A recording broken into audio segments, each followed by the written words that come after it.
Bismillahirrahmanirrahim. Halaman 39. Ya.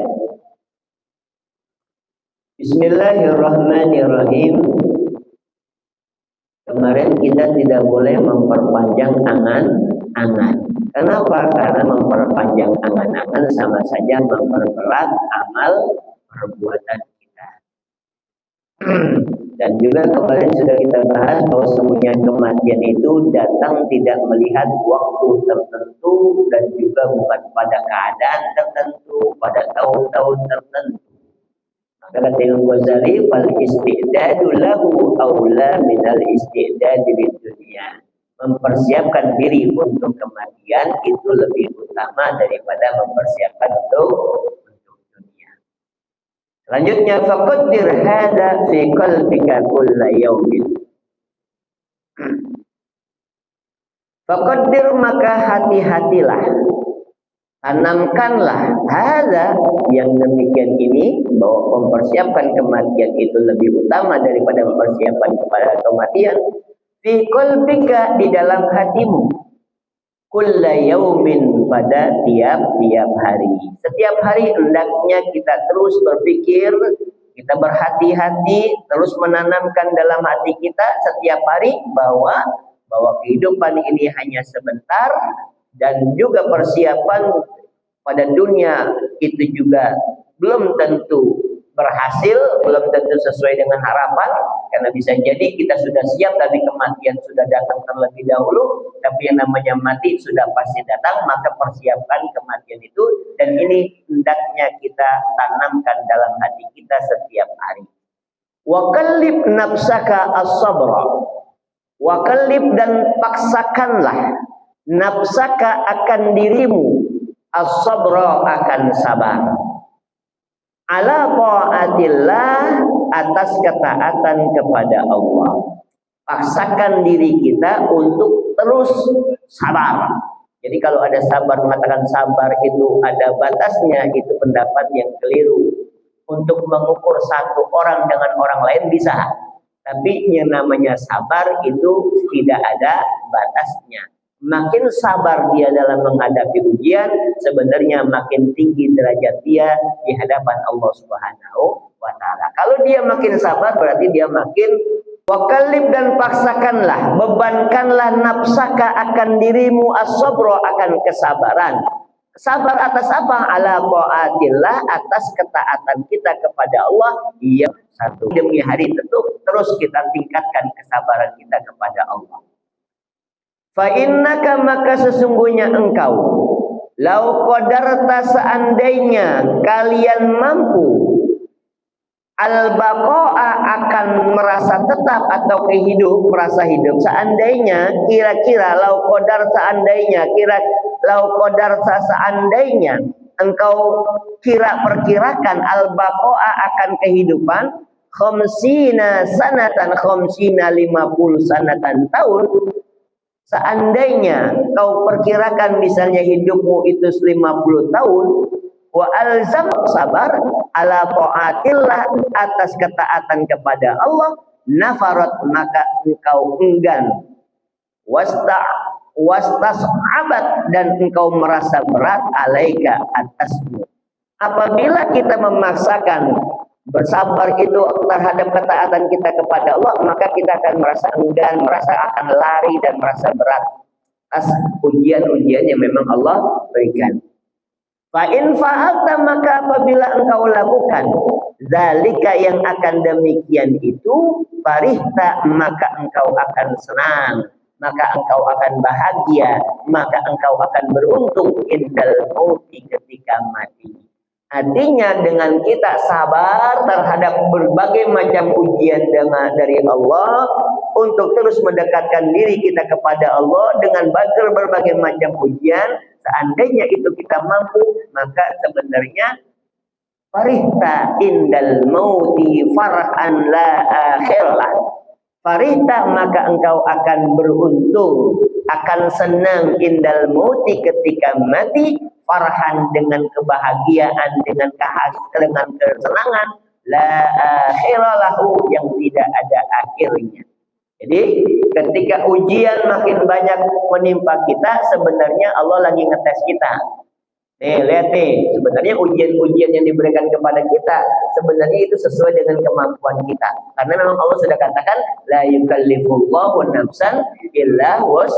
Allah tidak akan memberikan ujian kecuali sesuai dengan kemampuan.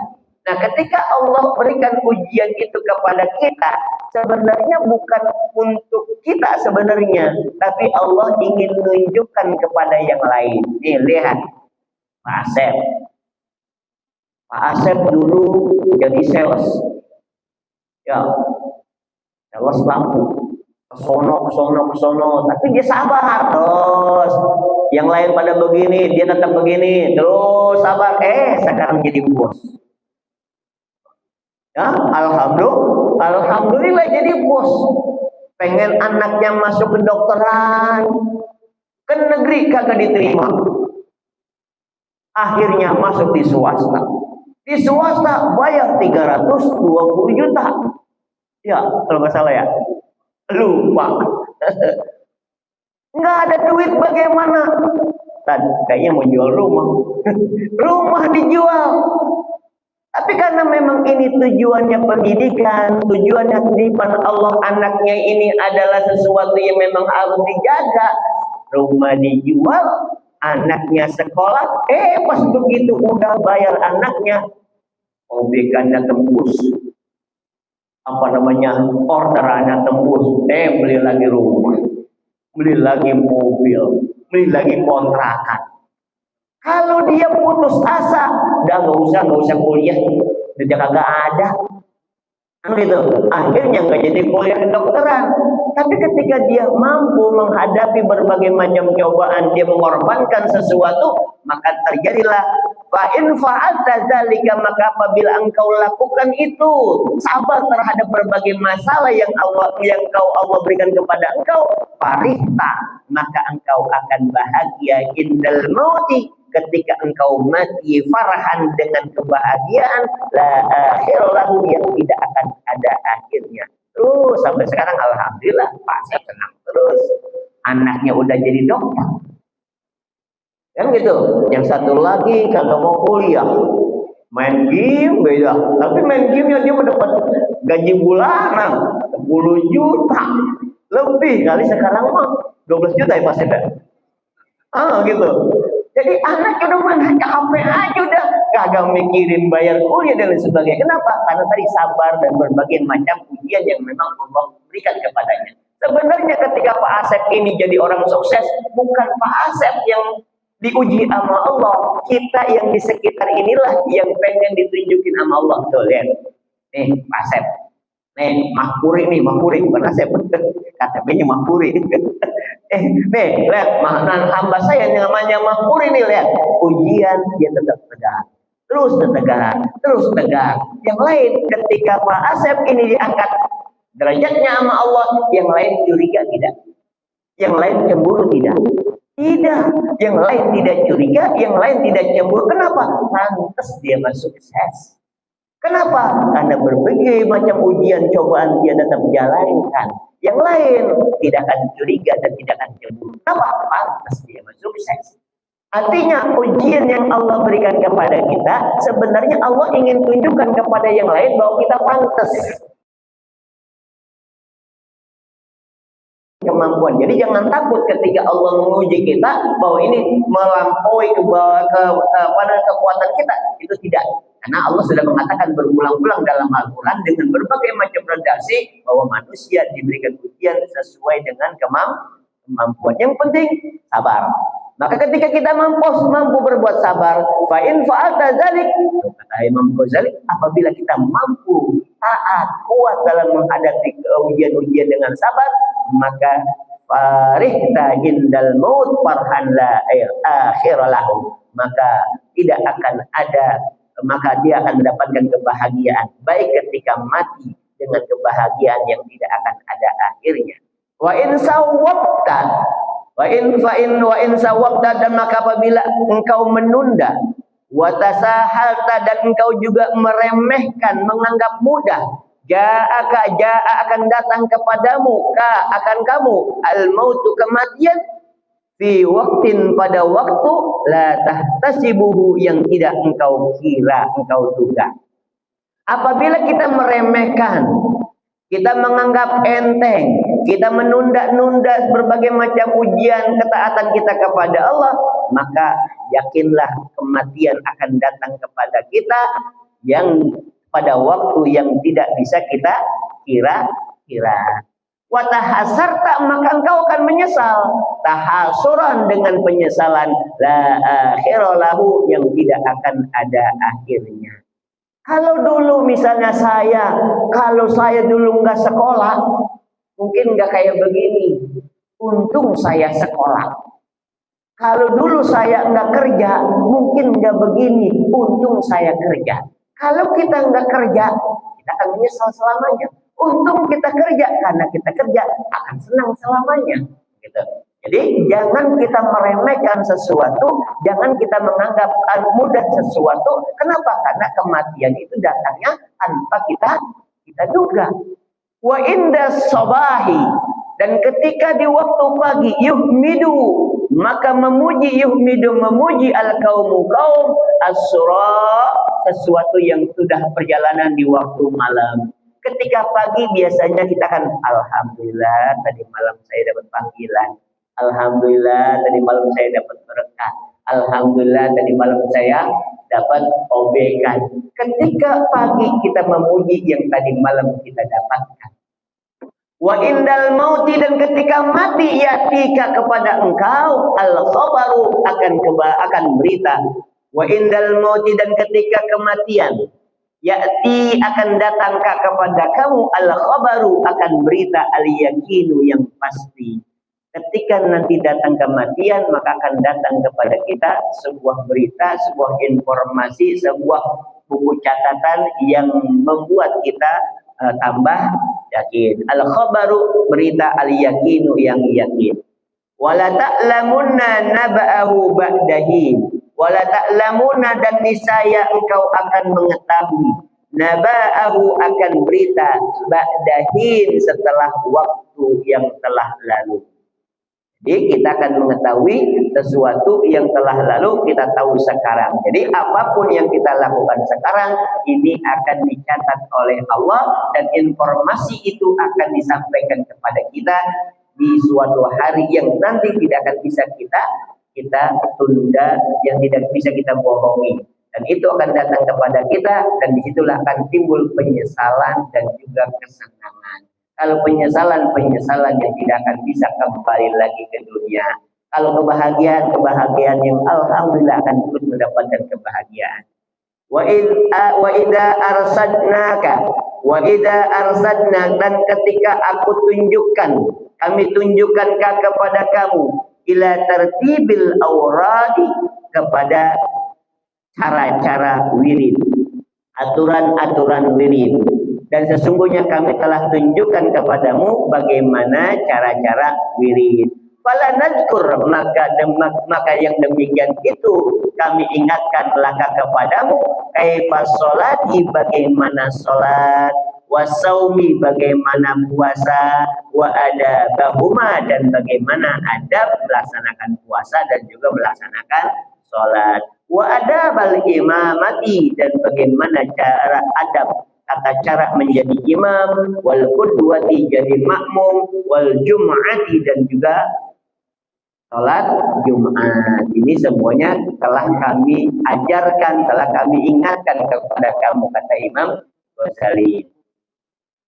Jadi kemarin yang kita bahas adalah bagaimana adab kita ketika tidur. Jadi ketika tidur diajarkan Imam Ghazali bahwa tidur, bagaimana cara tidur kita memiliki nilai ibadah, yaitu sebelum tidur kita berwudu dulu, kita baca ayat-ayat Al-Quran, surat Al-Ikhlas, zikir, salawat, dan lain sebagainya, ayat kursi, dan juga Al-Mulk, dan juga ayat kursi sampai wa amanar rasul, itu kita baca, kita tambah dengan surat Al-Ikhlas, Al-Mu'awwidatain, dan juga surat Al-Mulk, Kalau itu kita lakukan, maka sama saja kita faman fa'ala dzalika urija bi ruhihi ila ars. Maka kalau itu kita lakukan, ruh kita akan diangkat oleh Allah untuk sampai ke ars, dan waqtiba musalliyan ila ayyastaiqidha, dan akan dicatat sampai kita bangun sebagai orang-orang yang sedang sholat. Maka ketika sholat, ketika tidur, jangan langsung kita tidur, walaupun bisa dari mana-mana. Kalau bisa kita wudhu dulu. Habis wudhu, jangan lupa baca amalan-amalan zikir-zikir yang sudah diajarkan oleh Nabi dan juga yang sudah dicatat, diringkas oleh Imam Ghazali dalam kitab ini. Ini harus kita, kalau bisa kita laksanakan dengan harapan. Kalau kemarin tidur aja, kalau misalnya kita umur kita berapa tahun kemarin? Joko 60 tahun. Kalau kita tidur 60 tahun, di umur kita 60 tahun, tidur 8 jam aja. Dari jam 8 sampai jam 4 malam, itu 8 jam misalnya, itu sama saja 20 tahun kita sia-sia. Umur kita sia-sia. Kalau tidur 8 jam. Tapi 8 jam ini bisa mendapat nilai ibadah, dianggap orang yang sholat apabila kita ingat kepada Allah. Kita wudhu, kita baca bacaan yang memang diajarkan oleh Nabi Muhammad SAW, seperti ayat kursi, amanar rasul bima unzila ilaihi min rabbih wal mu'minun, sampai akhir ayatnya. Kemudian baca surat Al-Ikhlas, baca surat Al-Mu'awwidzatain, baca surat Tabarak, kita baca, maka ini akan dicatat di sisi Allah sebagai orang yang sedang sholat sampai dia bangun. Kalau itu tidur 8 jam, maka tidak ada lagi yang namanya sia-sia. Jadi 8 jam kita tidur, kita baca zikir, kita baca doa, kita baca ayat, itu dianggap ibadah, dianggap sholat. Tinggal sisanya, yang meleknya. Apakah yang meleknya sia-sia juga? Ternyata antara tidur sama melek, kebanyakan meleknya. Meleknya ternyata main HP, TikTok. Nah, jadi bukan hanya tidur saja yang sia-sia, meleknya juga sia-sia. Nah, selanjutnya, adabus sholati, ay hadza adabu fi bayani sholat. Ini ada bab menjelaskan tentang cara melaksanakan sholat. Fa idza faragh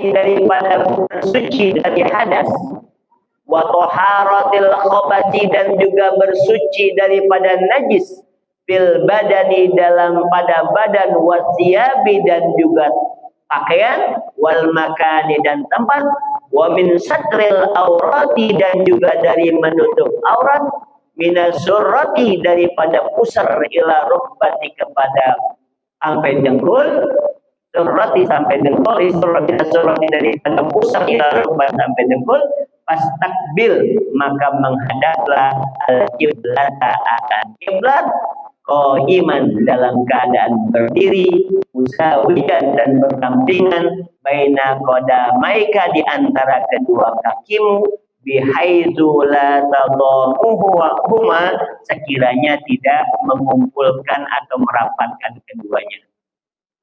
Jadi sekali lagi, faida faraqta minat taharatil hadas, faida faraqta, apabila engkau telah menyelesaikan minat taharatil hadasi, daripada bersuci daripada hadas, kita udah wa taharatil habas,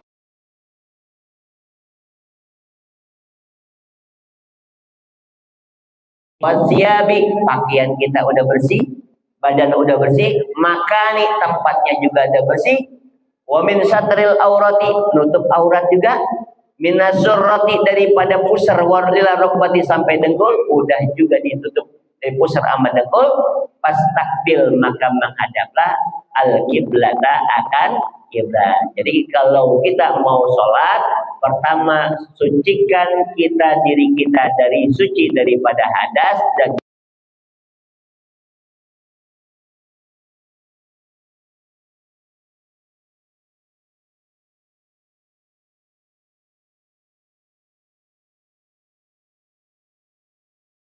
sholat pakai sarung, kemudian pakai baju kaos kutang, itu boleh nggak? Boleh. Sah nggak? Sah. Kenapa? Auratnya sudah tertutup. Cuman adabnya bagus enggak? Kembali ke adab, kembali ke sopan santun kita kepada Allah. Kalau bapak saya dulu kadang-kadang sembahyang nih, pakai sarung, pakai kaos kutang. Habis kaos kutang, pakai sorban. Sorban ditaruh sini aja di pundak nih. Gitu. Sah nggak? Sah. Walaupun Allah Akbar keteknya kelihatan. Kan sorban begini, sorban segitiga. Segitiga di sini kan satu depan, dua di belakangnya kan begitu tuh. Kan ketika Allah Akbar ketek mah tetap kelihatan. Gitu. Kenapa begitu? Allah Akbar ketek kelihatan. Ini sah nggak sholat? Nggak apa-apa. Ketek bukan aurat. Jadi setelah menutup aurat semuanya udah diri pas takbir ada bilang qaiman berdiri tegak, muzawijan berdampingan baina qadamai, dua kakinya, kaki kanan kaki kiri didampingkan sejajar, bihaitsu la tadammuhuma, sekiranya tidak berdempetan, tidak kumpul, jadi renggangnya dikit, tapi renggangnya juga jangan terlalu renggang. Nanti kalau terlalu renggang begitu tengah-tengah pada ayam lewat bisa jadi tuh pada bocah kecil pada masuk tuh selangkangan. Boleh direnggangin tapi jangan terlalu renggang. Ya. Setelah itu wastawi, tegaklah, qaiman berdiri. Waqra, dan bacalah qul a'udzu birabbin nas. Disunahkan baca qul a'udzu birabbin nas, malikin nas, ilahin nas, min syarril waswasil khannas alladzi yuwaswisu fi sudurin nas minal jinnati wan nas. Ini belum takbir. Kalau itu kita baca bagaimana? Apa manfaatnya?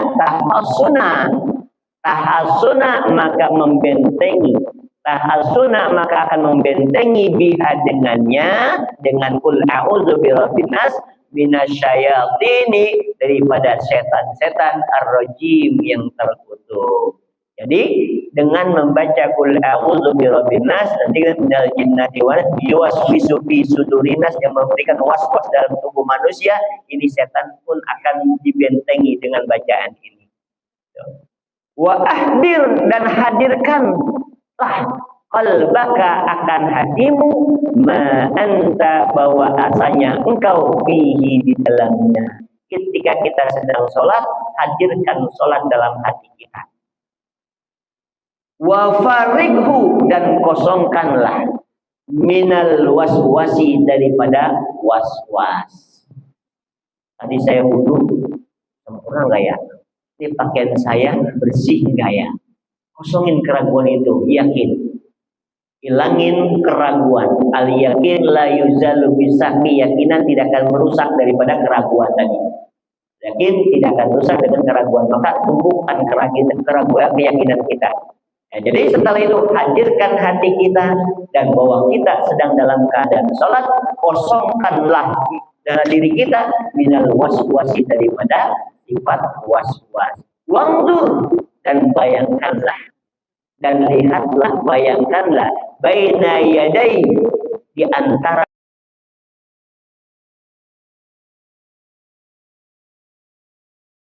berdiri. Siapa? Allah. Waman, dan seseorang, tunaji, dan waman, seseorang takumu, yang kau berdiri. Bayangkan di depan kita ada zat yang dimana kita di depan kita ada yang kita lagi berdiri, di depan kita ada zat yang memperhatikan kita.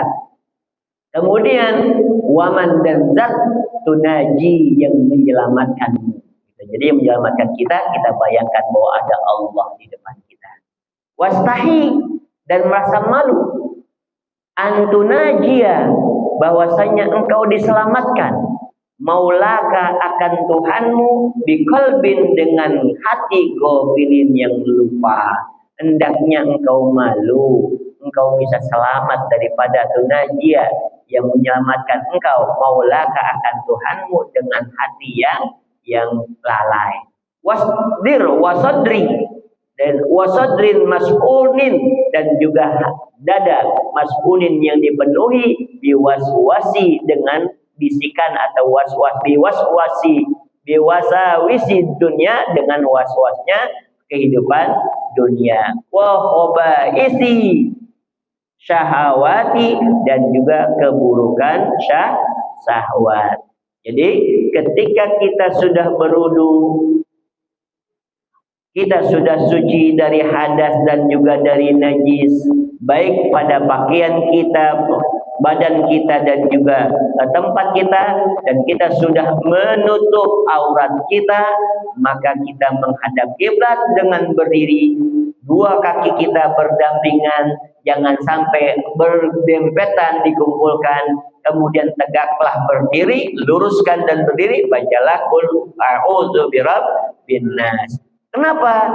Tahassuna, maka dia akan menjaga, melindungi biha dengannya daripada setan yang terkutuk. Udah begitu, hadirkanlah hatimu ma'anta fihi, bahwa engkau sedang sholat, dan kosongkanlah diri kita, hati kita, daripada was-was. Dan perhatikan di depan kita ada zat yang menciptakan kita, yaitu Allah, dan juga yang menyelamatkan kita. Kemudian, dan hendaknya kita malu kepada Allah dengan hati yang lalai. Jadi ketika kita sholat, kadang-kadang memang Allahu Akbar, bayangan kita kemana baik. Rakaat pertama kemana, rakaat kedua juga sama baik, rakaat ketiga kemana tahu, keempat sampai empat-empatnya kagak jelas tuh. Makanya memang khusyuk itu tidak mudah. Makanya sholat dikatakan wa innaha lakabiratun illa 'alal khashiin. Wa innaha, dan sesungguhnya sholat, lakabiratun, itu sangat berat. Illa 'alal khashiin, kecuali orang-orang yang khusyuk. Maka ketika ada sahabat bertanya sama Nabi, bagaimana sholat khusyuk itu? Nabi pun mengatakan khusyuk itu berat, susah.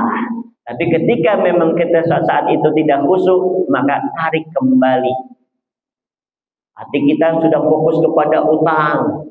Maka ketika utang, ini ingat bahwa kita sedang sholat, utangnya buang, kembalikan diri kita dalam keadaan ingat kepada Allah. Rakaat kedua juga begitu, rakaat ketiga juga begitu, rakaat keempat begitu. Kalau misalnya 100%, mungkin kita hanya bisa 10% aja udah bagus banget. 10% juga udah bagus banget. Maka disitulah Nabi menekankan kita untuk sholat berjamaah. Maka disitulah pentingnya Nabi mengatakan hampir mewajibkan sholat berjamaah. Kenapa? Karena dengan berjamaah sholat kita bisa sempurna, dibantu dengan jamaah-jamaah yang lain. Rakaat pertama kita tidak khusyuk, ada jamaah yang lain khusyuk, maka insya Allah kita pun akan tertutup dengan khusyuknya jamaah yang lain.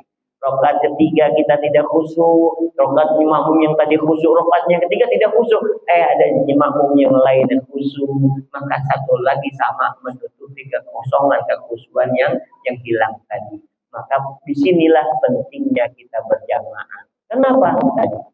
Karena sholat itu berat. Bahkan Sayyidina Ali mengatakan, saya bisa ya Rasul untuk sholat khusyuk, silakan. Kalau kau siap, kalau kau bisa khusyuk, aku berikan satu sorban. Sholat Allahu Akbar, khusyuk.